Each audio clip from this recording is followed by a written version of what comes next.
Looking at Gunnerside Gill on Google Maps, you expect to see the slow work of geology. But cutting across this valley in the Northern Pennines, England, is something that seems to break every natural rule. A deep, focused channel that looks alien to this place of natural beauty. What exactly is it, and how did it come to exist?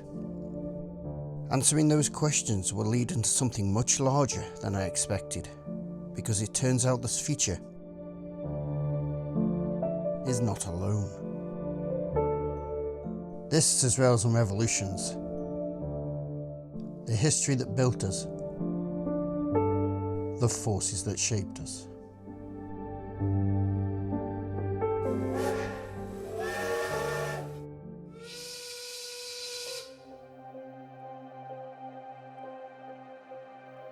To find out, I had only one choice.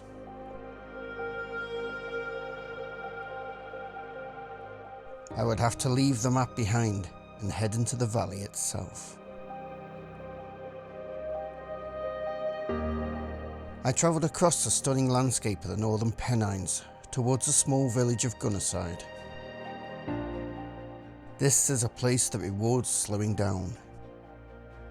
The sweeping fells, dry stone walls, and winding streams create a landscape that feels both rugged and timeless. Shaped by centuries of people living and working amongst these hills. Arriving in Gunnerside at the base of the valley, the village feels unassuming, tucked quietly into the folds of the valley. Stone houses cluster along the road, built from the same rock that surrounds them.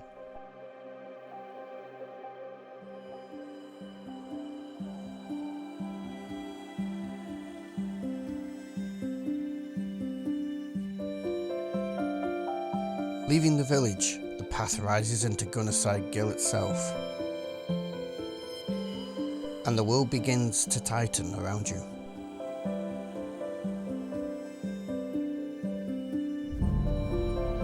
The valley narrows, drawing you inward between steepening slopes. It becomes a landscape that feels ancient in a way that is difficult to measure. Walking here feels less like entering a place, and more like moving through time itself. Then the ground reveals what brought me here. A line through the landscape.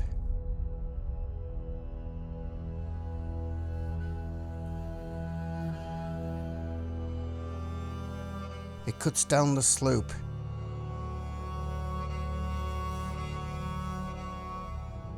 reaches the valley floor,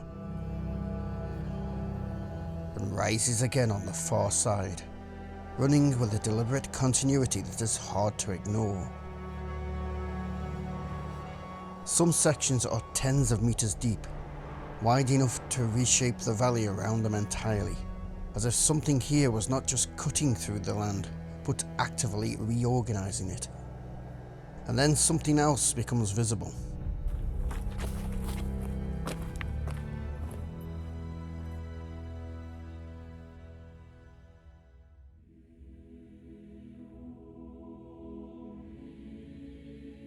Sitting along the line of the cut are the remains of old structures. Industrial in form, roofless, broken,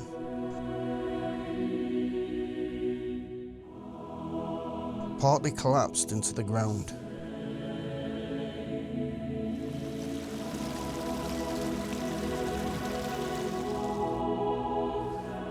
A cluster of buildings that seem to follow the scar itself, as if they were placed here to serve it. In places, there are gaps where walls once stood.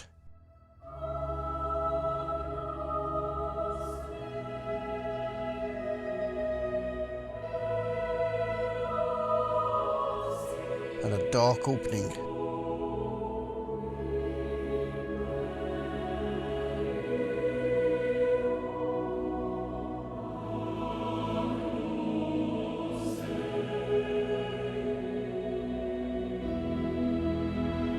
That disappears into the hillside.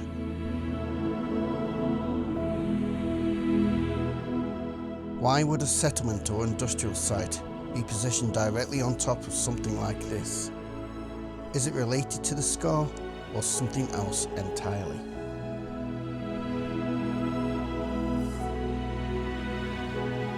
And the question becomes unavoidable.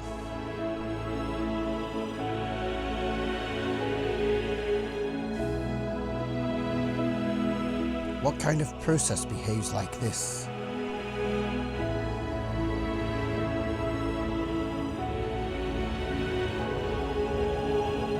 At this scale.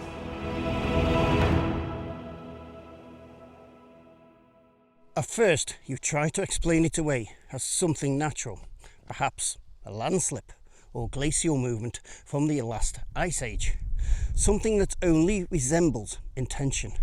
But the more you look, the less those explanations hold. Natural erosion does not behave like this. It spreads, it softens, it depresses, it disperses. This feels different, directed, focused, as if a force has been concentrated here to reshape the land. And once you notice that pattern, you start to wonder whether this is really a question of geology at all, or something else entirely. A quiet sense of reverence begins to settle in.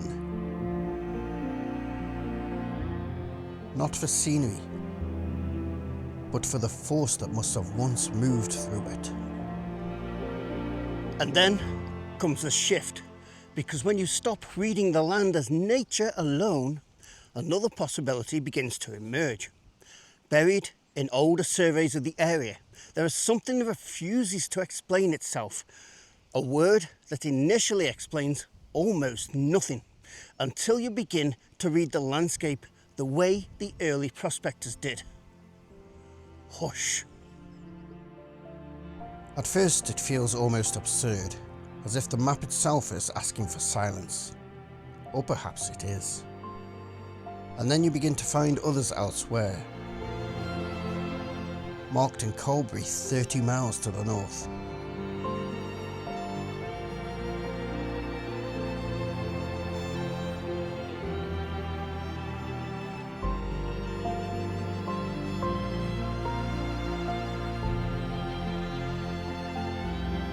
And again at Killop, nearly 50 miles away. Repeated across the Pennines, like a language that is now only beginning to be understood. And once you notice it here, you start to see it everywhere, as if the landscape is repeating the same instruction in different places. So back to this conundrum. What are we actually looking at? Seeing a pattern is not the same as understanding it. To finally understand it, we have to stop reading the landscape and start reading time. Because these features are not ancient in geological terms. Most belong to the great age of lead mining in northern England, particularly the 18th and early 19th centuries, when the landscape itself was reshaped at industrial scale. Britain was changing rapidly, cities were expanding, industry was accelerating, and the empire was stretching outwards. All of it demanded metal. Lead was everywhere, in roofs, pipes, paint, glass, and ammunition. The Pennines became valuable, not for conquest, but for extraction. Yet the ore was hidden. Lead veins ran beneath the soil and broken rock, invisible from above, so miners learned to read indirect signs. Stained rock, quartz veins, and traces carried in stream beds. Clues that hinted at what lay below, but never fully revealed it. And when clues were not enough, they forced the land to speak. They didn't just dig for the lead, they did something much more violent, as is very clear here at Killip. They gathered entire streams into reservoirs and waited. Then they released everything at once. A controlled flood tore down the slope, stripping soil and exposing the rock. If a vein appeared, they followed it. If not, they tried again elsewhere. This was hushing. The name believed to have directly come from the noise the water would have made as it tore down the hillside, stripping away vegetation and soil. Although it belongs to Britain's industrial age, the idea is much older. Nearly 2,000 years earlier, engineers in the Roman world were doing something remarkably similar. Pliny the Elder, in Naturalis Historia, describes reservoirs being built above mineral deposits and emptied in sudden torrents to expose ore-bearing rock. Whether inherited or independently discovered, the principle remains the same.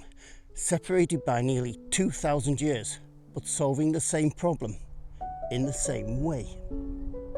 When the earth refused to reveal its secrets, as happened here at Colbury, people built a flood. But hushing did not last forever. Looking at Gunnerside Gill today, it is tempting to imagine a moment of rejection, that someone decided it had gone too far, or that it was stopped out of concern for the land. But that is not quite what happened. The story is slower than that. By the 19th century, hushing was already fading. Mining technology had changed, allowing miners to follow veins underground rather than strip away entire hillsides, such as was taking place at the site we noticed earlier, with its drift heading deep underground. And if you want to see more about both this site and the industrial landscape of this valley, I have a video linked below and in the card above, where we look at the industrial history and sites of Gunnerside Gill. Once you've watched this video, of course. Once ore was found, it became more efficient to extract it below the surface than to remove everything above it. And many of the obvious deposits had already been found. After generations of hushing, the easiest ground was known, and new discoveries no longer justified the labour required to build dams, divert water, and release it in vast, controlled floods. There were also consequences, and people at the time were not blind to them. Entire hillsides could be stripped of vegetation in hours.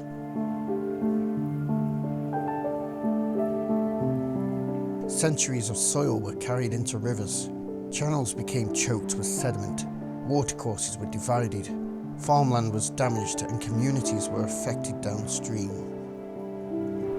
Not environmentalism in the modern sense, but competing pressures all the same. Landowners, farmers and mine operators all dependent on the same fragile balance of water and land. As mining became more organised and more regulated, these pressures quietly limited where hushing could continue. By the late 19th century, it had largely disappeared, not because the landscape was suddenly protected, and not because the story ended in a single decision, but because the world moved on to more precise ways of doing the same thing. The great floods stopped, the dams fell silent, grass slowly returned. And yet, in places like Gunnerside Gill, the land still carries the memory of what happened here. Not as history written down, but as shape carved into stone and slope. Still running across the valley, as if the ground itself has not quite forgotten being moved.